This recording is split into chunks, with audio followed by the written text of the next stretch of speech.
Hi guys, welcome back to my next video. നമ്മൾ ഇന്ന് ഇവിടെ നോക്കാൻ പോകുന്നത് ഒരു തമിഴ് റിലീസിനെ കുറിച്ചിട്ടാണ്. നിങ്ങൾക്ക് എല്ലാവർക്കും അറിയാം, ശങ്കറിന്റെ പുതിയ ചിത്രമായിട്ടുള്ള ഇന്ത്യൻ 2 എന്ന് പറയുന്ന സിനിമ ഈ അടുത്ത് തന്നെ റിലീസ് ആവുകയാണ്. സോ അതിനോടനുബന്ധിച്ചിട്ട് ഇന്ത്യൻ എന്ന് പറയുന്ന സിനിമ, അതായത് 1996 ഇറങ്ങിയിട്ടുള്ള ആ ഒരു സിനിമയുടെ റിലീസ് അവർ പോയിട്ടുണ്ട്. കാരണം ആ ഒരു ക്യാരക്ടർ എന്താണ്, എന്തിനു വേണ്ടിയിട്ടാണ് ഈ വക കാര്യങ്ങളൊക്കെ ചെയ്യുന്നത് എന്നുള്ള ഒരു രത്നച്ചുരുക്കം മനസ്സിലാക്കാൻ വേണ്ടിയിട്ട് അവർ റിലീസ് ചെയ്തിട്ടുണ്ട്. ഒരു പക്ഷേ ഇന്നത്തെ ജനറേഷനിലുള്ള കുട്ടികൾ ഒട്ടുമിക്ക ആൾക്കാരും കാണാൻ വഴിയില്ലാത്തൊരു സിനിമയാണ് ഇന്ത്യൻ എന്ന് പറയുന്ന സിനിമ.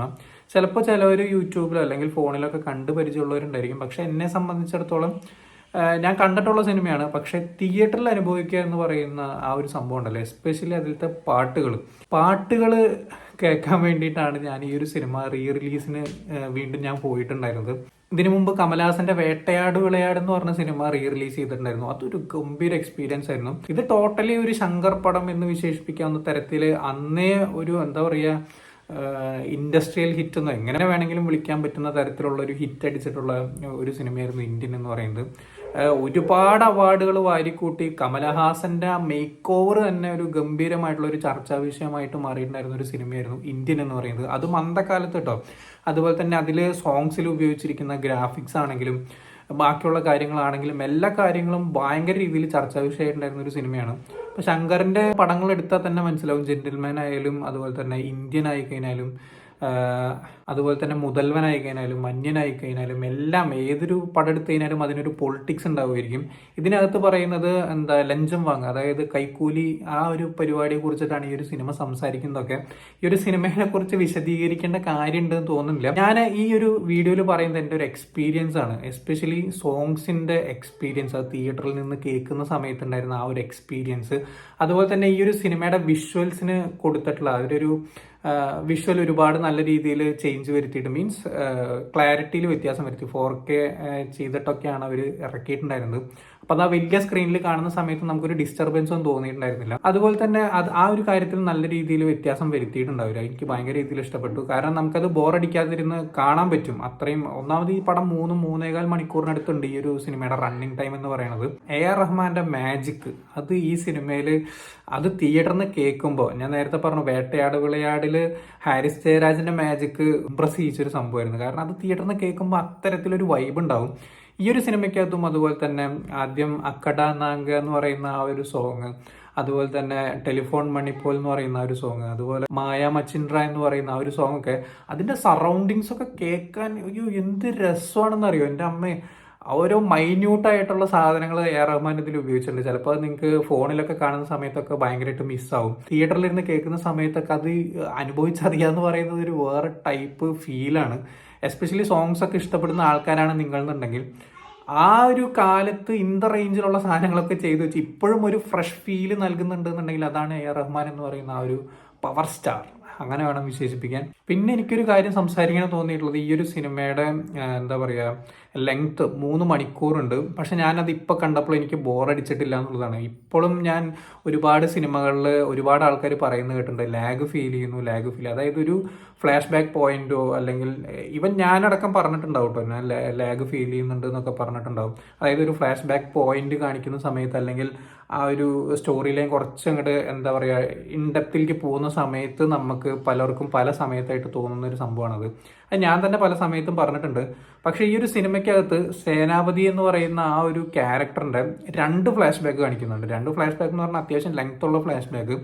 അതിലിട്ടിരിക്കുന്ന സെറ്റ് ആണെന്നുണ്ടെങ്കിലും കാര്യങ്ങളൊക്കെ ആണെങ്കിലും ഹെവി സാധനങ്ങളാണ്, അടിപൊളിയാണ് അന്തക്കാലത്തെ റേഞ്ച് വെച്ചിട്ട്. ആ ഒരു ക്യാരക്ടറിന് ആ 2 ഫ്ലാഷ് ബാക്ക് ഇല്ല എന്നുണ്ടെങ്കിൽ നിങ്ങൾക്ക് ഈ ഒരു ക്യാരക്ടറിനെ ഉൾക്കൊള്ളാനേ പറ്റില്ല. കാരണം ആ 2 ഫ്ലാഷ് ബാക്കിൽ കാണിക്കുന്നുണ്ട് സേനാപതി എന്തുകൊണ്ട് ഇങ്ങനെ ആയി എന്നുള്ള ആ ഒരു ക്യാരക്ടറിന്റെ ആ ഒരു വളർച്ച ശരിക്കും ആ ഒരു 2 ഫ്ലാഷ് ബാക്കിൽ കാണിക്കുന്നുണ്ട്.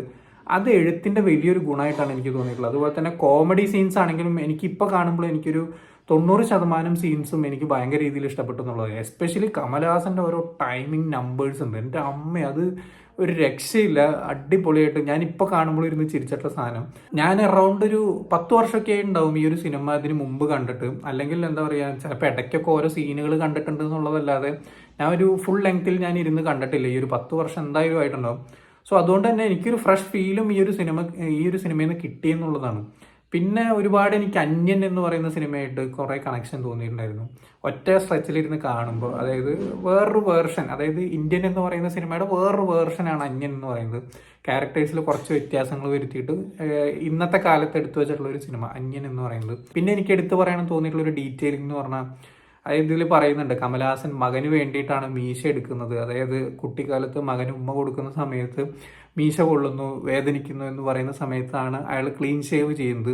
മകനെ കൊല്ലുന്നതോടുകൂടി മകൻ മരിച്ചതിന് ശേഷം തിരിച്ച് ആ ഒരു മീശ വെക്കുന്ന ആ ഒരു ഡീറ്റെയിലിങ് കാര്യങ്ങൾ, അത് ഭയങ്കര രസമായിരുന്നു. അതുപോലെ തന്നെ ലാസ്റ്റ് ആ ഐസ് എന്ന് പറയുന്ന ആ ഒരു ക്യാരക്ടറിന്റെ അടുത്ത് അച്ഛൻ കമലഹാസൻ പറയുന്നൊരു ഡയലോഗുകളുണ്ട്. ഒരു 30 വർഷമായിട്ട് എനിക്ക് അവനെ അറിയാം. ആ ഒരു ഡയലോഗൊക്കെ പെർഫോം ചെയ്ത് വെച്ചിരിക്കുന്നത്, അത് അത്രയും മേക്കപ്പ് ഇട്ട് നിറച്ച് വെച്ചിട്ടും കൂടിയും എൻ്റെ അമ്മ എമ്മാതിരി പെർഫോമൻസ് ആണ് അങ്ങനെ. അത് ബിഗ് സ്ക്രീനിൽ കാണുമ്പോൾ തന്നെയാണ് അതിൻ്റെ ഒരു രസം എന്ന് പറയുന്നത്. അതുപോലെ തന്നെ ഞാൻ ആലോചിക്കായിരുന്നു ഇന്ത്യൻ 2 എങ്ങനെയാണ്, ഏതൊരു രീതിയിലാണ് അത് ചെയ്തു വെക്കാൻ പോകുന്നതെന്ന് അറിയാനുള്ളൊരു നല്ലൊരു ആകാംക്ഷയുണ്ട്. ഏറ്റവും വലിയൊരു ആശങ്ക എന്ന് പറയുന്നത് അനിരുദ്ധ് എങ്ങനെ AR റഹ്മാൻ ചെയ്തു വെച്ചിരിക്കുന്ന സാധനങ്ങൾക്ക് അപ്പുറത്തേക്ക് എത്തിക്കും എന്നുള്ളതാണ്. പാട്ടിന്റെ ജൂക്ക് ബോക്സ് ഓൾറെഡി നമ്മൾ അവർ റിലീസ് ചെയ്ത് കേട്ടിട്ടുണ്ട്. അതെങ്ങനെ പ്ലേസ് ചെയ്യും, എങ്ങനെ പ്ലേസ് ചെയ്ത് കഴിഞ്ഞാലും ആ ഒരു ക്ലാസ് ടച്ച് കിട്ടാനുള്ള സാധ്യത വളരെ കുറവാണ്. അല്ലെങ്കിൽ അനിരുദ്ധിന്റെ മ്യൂസിക്കിനനുസരിച്ചിട്ടുള്ള സ്ക്രീൻ പ്ലേ ശങ്കറിന്റെ ഭാഗത്തുനിന്ന് വരണം. ഇവർ രണ്ടുപേരും കൂടി സിങ്കായാൽ മാത്രമാണ് സെറ്റായിട്ട് വരുള്ളൂ എന്നുള്ളതാണ് എൻ്റെ ഒരു പ്രതീക്ഷ. ഇന്ത്യൻ 2 എന്ന് പറയുന്ന സിനിമ കാണിക്കാനുള്ള ധൈര്യം ശങ്കറിന് ഉണ്ടെന്നുണ്ടെങ്കിൽ തീർച്ചയായിട്ടും അന്യൻ 2 എടുക്കാവുന്നതേ ഉള്ളൂ. അതൊക്കെ വന്നാൽ വേറെ ലെവൽ ബോക്സ് ഓഫീസ് തീയായിരിക്കും. എൻ്റെ ഒരു ആഗ്രഹം ഞാൻ പറഞ്ഞതാണ്, നടക്കണം എന്ന് എനിക്ക് ആഗ്രഹമുള്ള ഒരു വലിയൊരു സംഭവം അന്യൻ 2 എന്ന് പറയുന്നത്. കാരണം അതൊരു റേഞ്ച് സാധനമായിരിക്കും. അവിടെയും ഏറ്റവും വലിയ വെല്ലുവിളി എന്ന് പറയുന്നത് ഹാരിസ് ജയരാജിന്റെ ഒക്കെ പീക്ക് ടൈമായിരുന്നു അത്. അതിനൊക്കെ കവർ ചെയ്യുന്ന രീതിയിൽ ആരെങ്കിലും ചെയ്യാൻ വേണ്ടേ, അതൊരു വലിയൊരു ഘടകം തന്നെയാണ്. സോ എന്തായാലും ഇന്ത്യൻ 2 വേണ്ടി ഞാൻ എന്തായാലും നിങ്ങളെപ്പോലെ തന്നെ കാത്തിരിക്കുന്ന ഒരു വ്യക്തിയാണ്. നിങ്ങൾ ഇന്ത്യൻ എന്ന് പറയുന്ന സിനിമ തിയേറ്ററിൽ അനുഭവിച്ചിട്ടുള്ളവരാണെങ്കിൽ എന്താണ് നിങ്ങളുടെ അഭിപ്രായം എന്നുള്ളത് താഴെ കമന്റ് ബോക്സിൽ രേഖപ്പെടുത്താം. സോ വീഡിയോ ഇഷ്ടപ്പെട്ടെന്നായിരുന്നു. ഇഷ്ടപ്പെട്ട ലൈക്ക്, ഷെയർ, കമന്റ് ചെയ്യുക, ചാനൽ സബ്സ്ക്രൈബ് ചെയ്യുന്നതിന് മറക്കാതിരിക്കാം. See you in the next video guys.